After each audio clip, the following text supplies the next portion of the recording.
Hi, I'm Jennifer Hancock, and this is Ask a Humanist. It's February 2014, and I apologize that I haven't done an episode of this in a long time.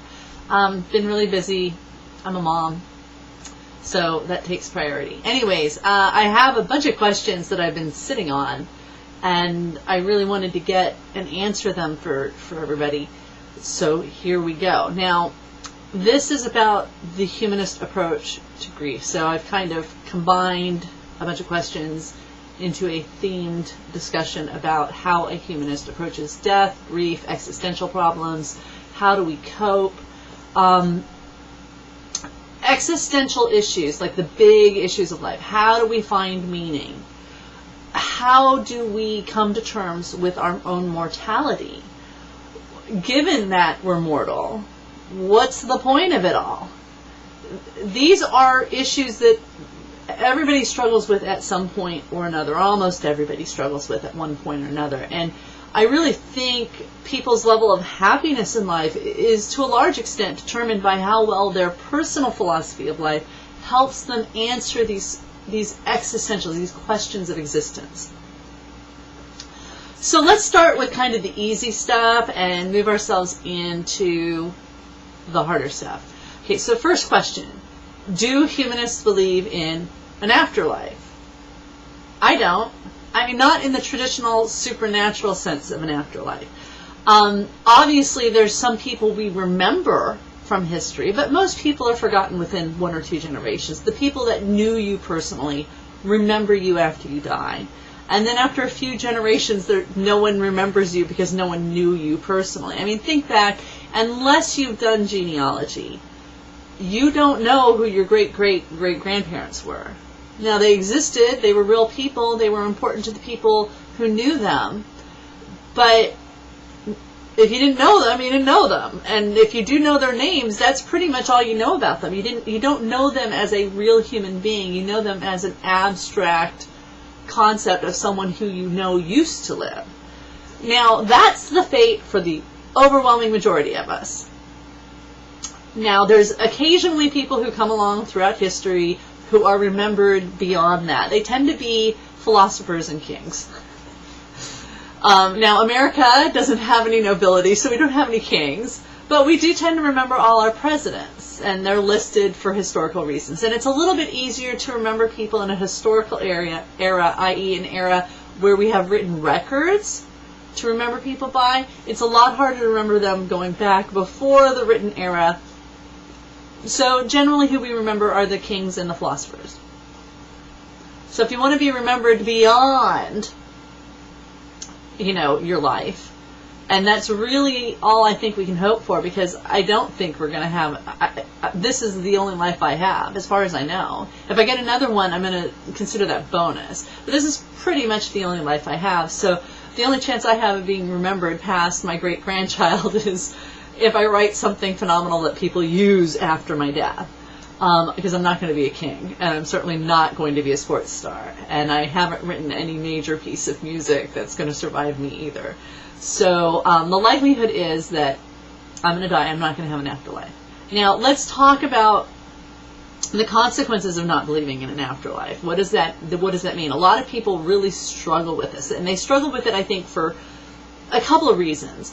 One is that it's really hard to conceive of non-existence, right? You exist. It's really hard to imagine not existing because you have no practical experience with it. Because no one has any practical experience with not existing, because you don't experience it. That's like the whole point. Not existing means non-experience. And kind of the way atheists try to explain what happens after you die is, what were you like before you were born? Before you were even conceived in by your parents? Like 1,000 years before you were born, what were you like? Well, you didn't exist. All right, well, that's what happens after you die. You cease to exist. Now, if I'm wrong, and being the skeptic I am, I'm willing to admit I could be wrong, then I'll get another life, and that'll be bonus. But I'm not going to organize my life, the here and now life, on the possibility or on the hope of another life. Because I think the odds that I'm going to get another life are really, really, really tiny, teeny, little, itty bitty small. All right. But the other reason is because when I see people who believe in an afterlife and they're putting all of their hopes for happiness on this other life, what it means is they're accepting suffering now. They're not doing anything about their real problems here and now. They're not paying attention to that. They're just doing what they think or what someone told them, who also has zero experience with this, what it would take to be happy in this other life should you be lucky enough to get one. And that just seems like crazy to me. Because, A, you can't be sure of getting an afterlife. It's a crapshoot. Maybe you do, maybe you don't. But even if you do, if you waste this life because you spend all your time planning for another life, then as far as I'm concerned, you don't deserve that other life either. Because if you wasted this life, you're probably going to waste that other one too. You know, so my philosophy is I'm going to act as if this is the only life I have. Because as far as I know, it is the only life I have. I know I'm alive now. I'm pretty sure I am. I'm pretty sure we're not in the Matrix. So I'm going to make the best of this. And I'm not going to worry about what happens afterwards, because the chances are nothing happens afterwards. I'm going to just die and that'll be it. But I also I don't want to waste my time worrying about something of which I have zero knowledge and zero experience. And no one has any experience on. Everybody who's talking about it is just guessing. And that's fine. I don't have a problem with people guessing. But I'm not going to put time, energy, money, and thought into something unknown. I'm going to deal with the reality of my present, of what I have really here now. And that is, as far as I know, I have a limited time on Earth. And I'm going to make the best of it. So for me, not believing in an afterlife, as a humanist, not believing in an afterlife, makes living life fully in the present more immediate as a goal. Because I'm not pinning my hopes on something else. This is it. I either do well with it or I flub it. And I flub it all the time, to be perfectly honest. I'm human. I am not perfect. But I keep going. I get up, dust myself off, and keep going, because what other choice do I have? The other choice is to give up and not live life. And that's not a good option. It's just not. This is it. I'm going to make the best of it despite it all. And life has been hard at times. Don't matter. I'm embracing the good and the bad as an experience that I'm, lucky enough to have been born to have. So there you go. Is there an afterlife? As a humanist, I don't know any humanists who believe in an afterlife. I really don't. I'm sure there might be some, but I don't know any who think about that. Our focus really is on the here and now, because that's tangible. It's real. It's something we can grasp and embrace. The concept of an afterlife is so out there that it's not even worth contemplating or wasting time on unless someone asks me, do you believe in an afterlife? The answer is no. No, I don't. And for a variety of reasons. This is it. Now, one of the things that comes with the immediacy of this life, this being the only life that you have, is, well, how do you cope with mortality, with the idea of mortality? At some point, we're all going to die. Unless there's a transhuman singularity, we're all dying.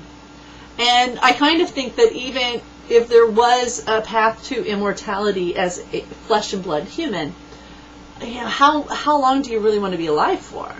I'm a big fan of Doctor Who. And, that character's 900 years old. And he's been through ups and downs. He's still going strong. Great, fine. But one of the episodes had them at literally the end of the universe. The end of the universe. When all the lights were going out. And I thought, I don't want to live that long. I want to live a long time. I want to live more than my 125-year allotment. But I don't know if I want to live millions of years. Maybe a few thousand. It all depends. Now, I'm going to take everything that I can get, because why wouldn't I? Why wouldn't I take every bit that I can get? the ups and the downs. Why wouldn't I take that off? For a humanist, longevity is as long as we can get it. I've known humanists who literally went to their deathbeds hoping that they would get one more day. It's an embrace of life, even when they're suffering. It's still an embrace of life, because in life you can do, you can be, you can experience. It's an amazing thing. And yes, that all goes away after you die, which makes it kind of futile. But who cares? It matters now to me. I'm experiencing it now. Why would I throw away the experience because it's not going to matter in the grand scheme of things? I kind of view this as the coping mechanism kind of has two levels. On one hand, you have in the grand scheme of things the macro picture, which is that in 150 years from now, no one's going to remember me, that I even existed except on a piece of paper. On the other hand, in the micro picture, I matter to my husband, I matter to my son, I matter to my family, I matter to my fans, hopefully.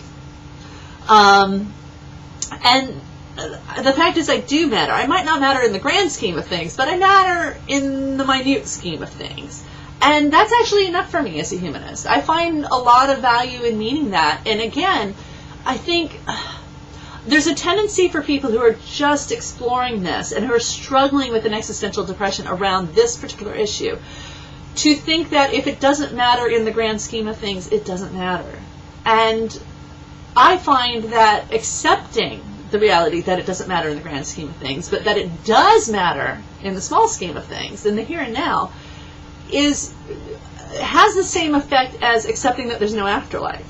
Like, it brings an immediacy to the experience of life right now, right? Because it matters right now.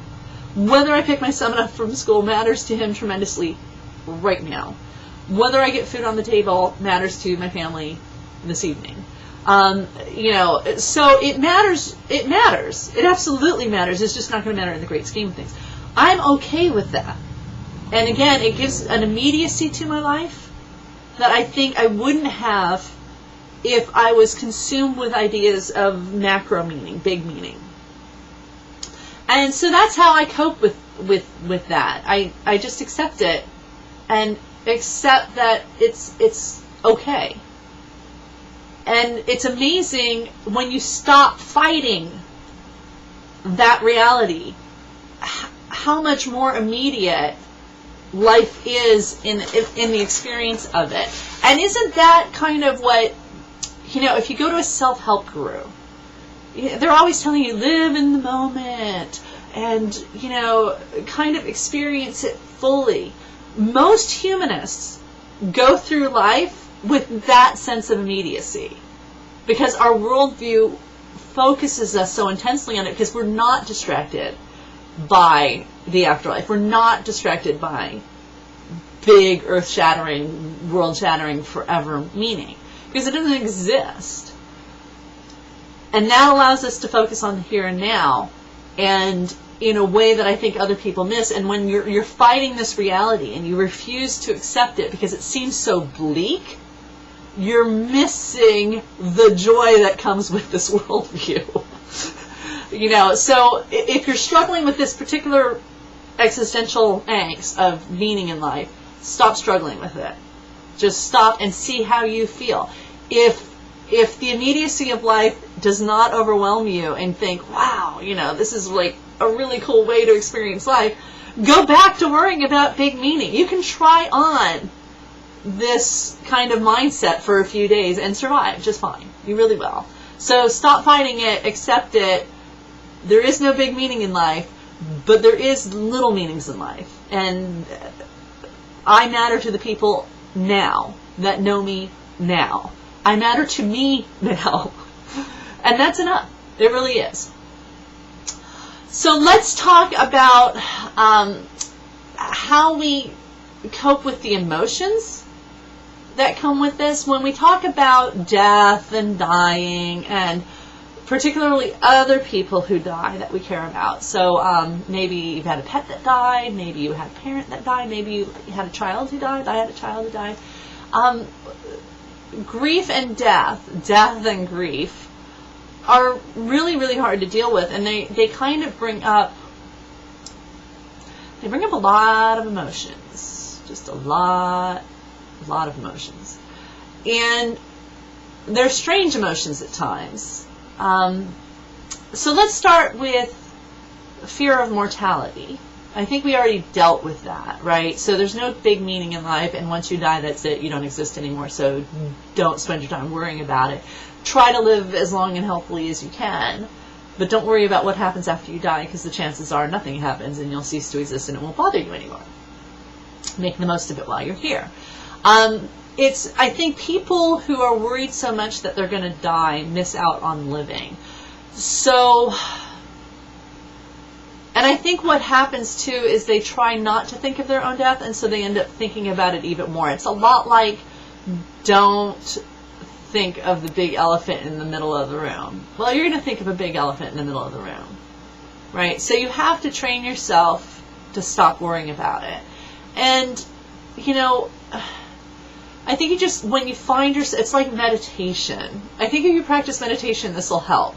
Because with meditation, if you're doing a calming mind meditation, you find that it's almost impossible to calm your mind. As soon as you think, I'm going to empty my mind of thoughts, a whole bunch of thoughts come flooding in, right?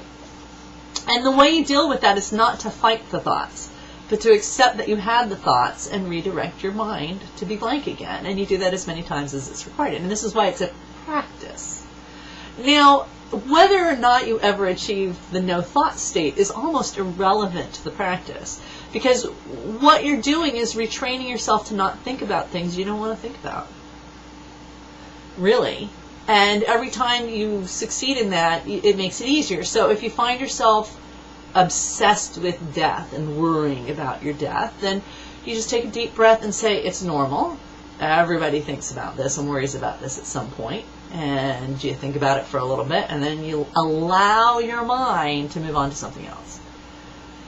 That's how I do it anyways. But if you find you're really, really, really struggling with this, I would go to a therapist, because they really do help. They really do know tricks and techniques and things that can help you in a way. Like, I'm a philosopher. I'm not a therapist. I can tell you what the philosophic approach is, but if you're really struggling with this, you might want some cognitive behavioral therapy. Find a humanistic psychologist who can help you come to terms both with the philosophy and with the techniques that you need to redirect your mind if it really is bothering you.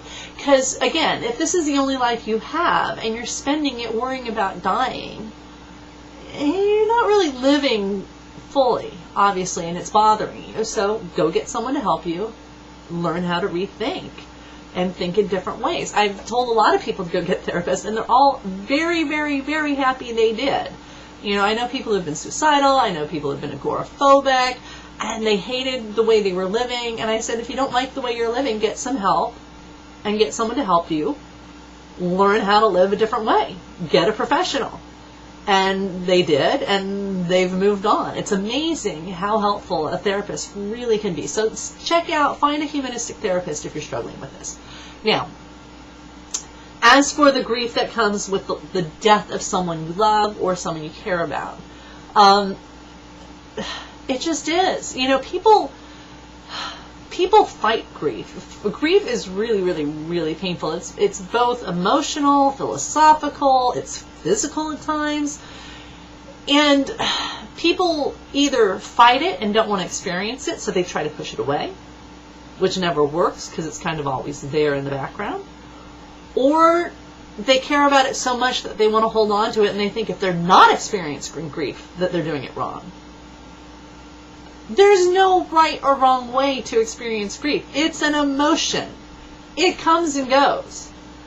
And if you try to push it away, it's like a wave on an on a shore. You can't keep the wave from hitting the shore, and trying to is a futile effort. So when I lost my daughter, you know, and losing a child is one of the hardest types of grief people experience, or so I'm told. I didn't fight the grief. I thought if anybody is going to be sad, I've kind of earned this sadness, right? I earned it the hard way by losing a child.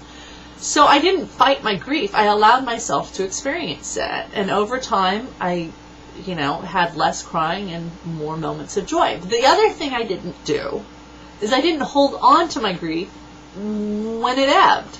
Waves come in and they come out, in and out. So you'll get overwhelmed by grief, and then the grief will ebb away. And then it'll come back, and then it'll ebb away. And it'll come back, and it'll ebb away. And people either try to keep it from coming in, or they try to keep it from going out. And again, you can't keep a wave from going back out to sea. And why would you? In those few moments where you are not experiencing grief, allow yourself to not experience grief for that moment. Your brain can take care of itself for the most part. Like, unless you've experienced something traumatic, in which case, again, you probably need professional help. Because trauma is a rewiring of the brain, basically. Something so bad happens that your brain just kind of compartmentalizes it. In order to integrate it, you do need professional help. At least that's my experience. When I developed PTSD, I had to go to professional to get help for it, because no one I knew could help me and give me advice on how to deal with this. This is an out of the normal problem. But most people can experience grief and survive to tell the tale, and they do. The key is to not hold on to it tightly and not push it away, but to just allow yourself to experience it. Don't be afraid of grief. It's painful, it's horrible, it feels unpleasant. Most people would rather be angry than experience grief, and that's one of the reasons why people in grief tend to get really, really angry. It's because it's easier than feeling grief. And there's why all these kind of deflection emotions that come up when people experience grief. Those deflection emotions are fine too. They're part of the process as your brain copes with a loss. So death is crappy. Having someone you love die is incredibly crappy. But don't deny yourself the experience of the grief. Don't hold on to it. Don't push it away. Just experience it. Give yourself permission to experience the grief the way you experience it, because everybody experiences it differently. Just know it's going to ebb and flow, just like a wave. It's going to come in and it's going to come out, and eventually it's going to be out more than it's in, and it's going to subside a bit. So that's how I deal with the emotions of it. As far as the emotions of coping with the existential problems, I don't have a problem with that, because again, my philosophy helps me not worry about it. I think that's one of the benefits of being a humanist and accepting a natural worldview, is because I don't suffer from existential angst ever. So it's not an emotional issue for me. Again, I'm going to die. I'm okay with that. I don't want to die. I want to live as long as I can and enjoy life as I can. It's okay that there is no big meaning in life, because my life has meaning here and now for the people who know me and for me. And what else is there? Why would I be stressed about that? And again, I think a lot of the stress, a lot of the emotional stress from these existential issues is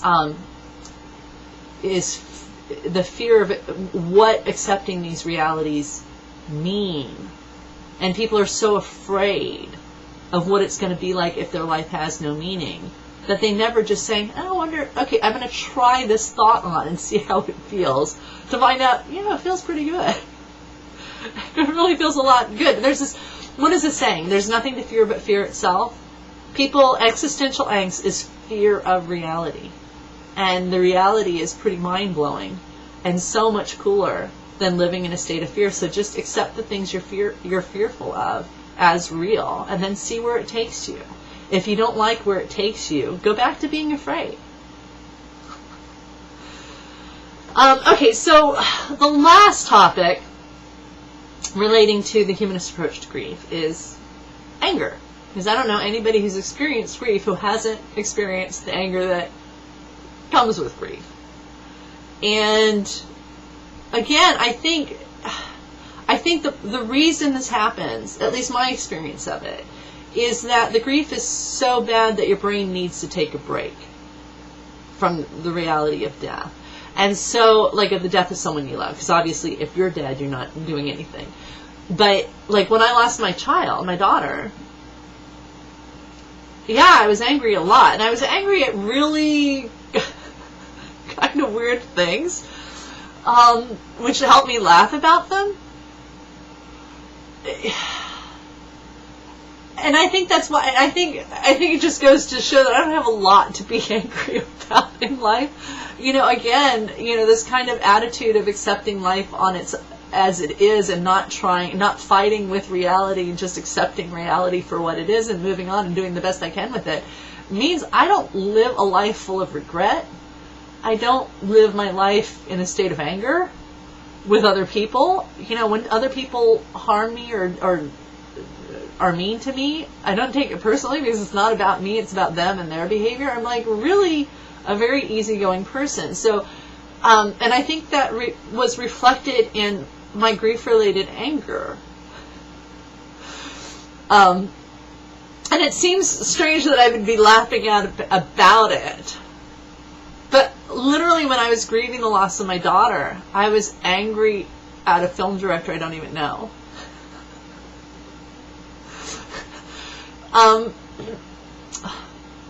So, well, I kind of know him. Anyways, the whole thing was just really, even at the time, I was thinking, what is wrong with me that I'm having these imaginary arguments with this person? Because it was so off topic, right? You know, here I am grieving my daughter, and I'm, anyway, having these imaginary arguments over nonsense with someone. That's normal. It's your brain taking a break from the grief, right? Because the grief is really that painful. Your brain is going to reject it and go think of something else for a little bit. And, you know, and if you don't believe me, try being really angry at someone for a while and see how long you can keep it up. I'm guessing about 5 minutes maybe. And then after that, you're going to think of sunshines and daisies and butterflies, because it's really hard to hold an emotion front and center continuously. It's almost impossible to do. So I don't even try to do it. I just allow the emotions to come and go. And when I felt grief, I felt grief. When I was angry with my imaginary friend, I was angry with my imaginary friend. And, you know, I just rolled with it, and that's the normal progression of grief for me. And I got through it just fine, and there you go. And I think what helped was knowing that I could handle it. I had been through worse. The stalking I went through was a lot worse than losing a child. So knowing that I could go through hell and back and survive, I think helped me know that I was going to get through the grief just fine too. So I never really had to worry about it, because I knew I would get through it. And having that confidence that you can handle it, as hard as it is, I think goes a long way to just allowing yourself to experience it and not fight it. Because I think people fight the grief, and they get angry as a way, because of their fear, right? What is the Yoda saying? Fear leads to anger, anger leads to hate, hate leads to suffering, right? If you're fearful, you get angry. And this is another thing with grief-related anger. It's actually about fear. And it's almost always displaced. So what I tell people who are grieving to do is experience the anger, but do not feel like you have to act on it. Just don't feel like you have to. It's just an emotion. Experience the emotion. You can handle the emotion. Anger, fear, depression, they're in our emotional toolkit for a reason. You were evolved to have these emotions. You can survive them. And if you have trouble and you find a year later, after, you know, the death of someone, that you're still struggling with grief, you're still struggling with misplaced anger, go seek a professional's help. Really, don't suffer any longer than you have to with these sorts of things. If you don't think you're coping well, then you're probably not. And there is no shame in asking for a professional to help you, because there are some things that we experience in life that are so difficult that none of our friends and none of the people we know have ever experienced them. So they can't help us figure out strategies to get through it. And that's what a professional counselor does. They teach you strategies to get through the extreme things. And I think, what I hear from people who are afraid to go to a counselor when they really need one is, I don't want to be medicated. They're not going to medicate you. They're going to teach you breathing techniques and ways to think about the emotions you're processing. And they're going to give you exercises to do to help you learn new ways of thinking and new ways of being that'll help you be happier in life. So it's definitely worth doing. So overall, what is the humanist approach to grief? Is to accept it. It's a part of life. I've always thought that the amount of grief I experience is a reflection of the amount of joy whoever it was brought to my life. And so if I'm experiencing great grief, it's because I experienced great joy with that person. And to me, that's incredibly comforting. To know that it's part of life. It's part of the experience of life, and it's okay to experience it because it's how you know what's important. And this comes back to the question of meaning. What is important in life? And it's not the big picture. It's the relationships you have with people here and now that truly matter to you. And embracing that and being true to those relationships and true to the meaning you invest in those relationships and being responsible to them, I think is the heart of what it is to be a humanist. There's a lot of talk about what word we should use, and one of the reasons I really like the term humanist is because it's a reminder of my humanity, that I'm human. And all that comes with being a human animal. And that is, my capacity to love other people, my capacity to grieve, my capacity to be angry at injustice, and all of that. It's all part of the experience of being a human being. And my goal is to do my life justice and to live my life fully as a human to the best of my ability. So I hope you enjoyed this version of Ask Humanist, and I promise I won't be so long in the future. And if you have a question, feel free to send me an email and ask it, and I will maybe put it into the next episode.